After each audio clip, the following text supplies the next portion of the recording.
Welcome, dear readers. Today, we are not merely beginning Macbeth, we are beginning a journey into the human mind. Through Shakespeare, let us understand emotions, understand life, and become better human beings.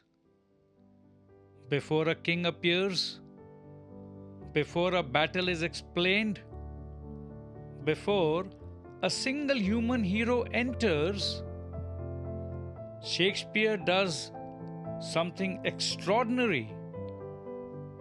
He first changes the atmosphere, and that is where our journey begins.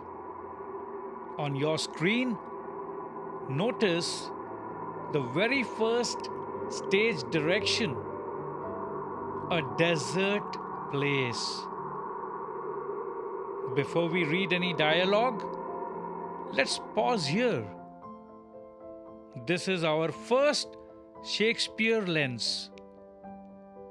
Many students think the word desert means a sandy place like the Sahara Desert. But that is not what Shakespeare means. Here, desert means deserted, lonely, empty, abandoned. A place where very few people ever come. Imagine standing in an open stretch of wild Scottish land. No village, no castle, no marketplace, only wind, rocks, mist, and silence. Now ask yourself, why would Shakespeare begin such a great tragedy here instead of inside a magnificent royal palace? Because before the storm enters a kingdom, it first enters the atmosphere.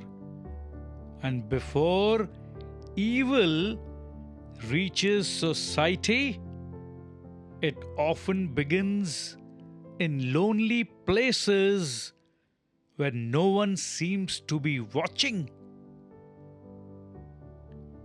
Even before the first character appears, Shakespeare has already made us feel slightly uncomfortable.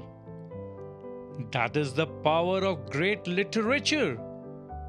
He creates emotion before he creates action.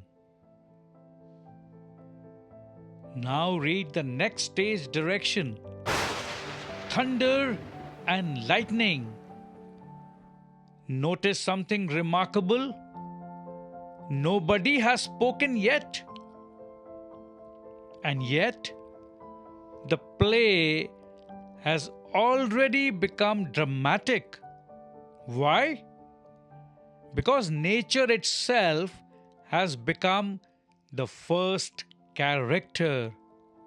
Listen carefully. Thunder is not merely a sound. Lightning is not merely light. Together, they announce disturbance. Something in this world is no longer balanced. Now let us think like Shakespeare. Could he simply have written, "It was raining"? Of course, he could. But he deliberately chooses thunder, lightning, and the violence of a storm. Why? Because through Macbeth, nature often reflects the condition of the human mind. When people lose their moral direction, the world itself seems disturbed. This literary technique is one of Shakespeare's greatest strengths. He allows the weather outside to reflect the storms inside people. Now, let me ask you a question. Have you ever entered a room when nobody was speaking? Yet you could immediately sense that something was wrong. That is exactly what Shakespeare is doing.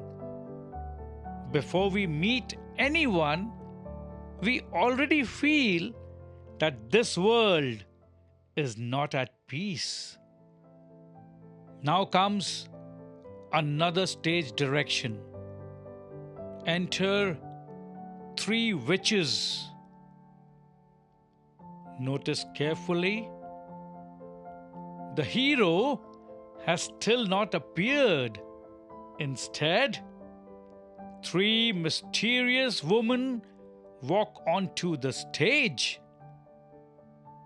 This is another brilliant decision by Shakespeare. Most stories introduce the hero immediately. Shakespeare does not. Instead, he introduces uncertainty.